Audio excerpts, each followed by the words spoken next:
Waghodia road પર આવેલા અર્શ પ્લાઝાનું fire NOC નકલી. વડોદરા મહાનગરપાલિકાના ફાયર વિભાગના હાથે બિલ્ડિંગનું નકલી એનઓસી લાગતા ચીફ ફાયર ઓફિસર મનોજ પાટીલે તપાસનો ધમધમાટ શરૂ કર્યો છે.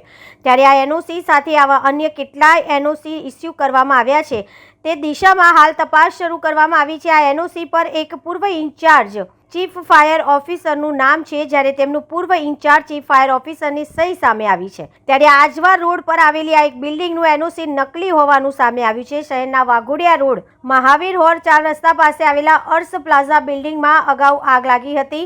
આ આગ લાગવાનું કારણ શોર્ટ સર્કિટ હતું અને ત્યારબાદ આ બિલ્ડિંગના ઇન્ચાર્જ દ્વારા ફાયર વિભાગમાં ઇલેક્ટ્રિકલ એનઓસી માટે અરજી મૂકવામાં આવી હતી. ત્યારે આખો મામલો સામે આવ્યો હતો.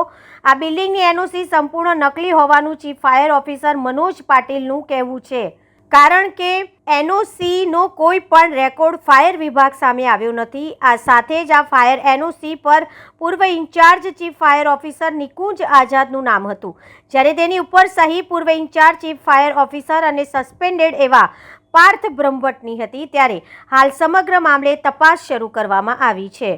कि एक एनओसी है जिसमें पूर्व इंचार्ज चीफ फायर ऑफिसर और उनके बाद के जो पूर्व इंचार्ज चीफ फायर ऑफिसर है उनकी साइन और नाम, इसके साथ में एक एनओसी हम मतलब एक कॉपी हमें मिली है, तो उसके बारे में हम लोग अभी आगे की कार्रवाई कर रहे हैं. किसको दी गई थी ये एनओसी, क्या लिखा है उसके अंदर? हमारे डिपार्टमेंट से तो हमने नहीं दी है एनओसी, बट उसमें लिखा हुआ है अर्श प्लाजा करके एक बिल्डिंग है आजवा रोड पे, उस बिल्डिंग के नाम से वो एनओसी है. तो आगे की कार्रवाई हम लोग अभी चल रहा है. कौन सी डेट की है वो इशू की गई है? ये 2024 की है, 12वें महीने की.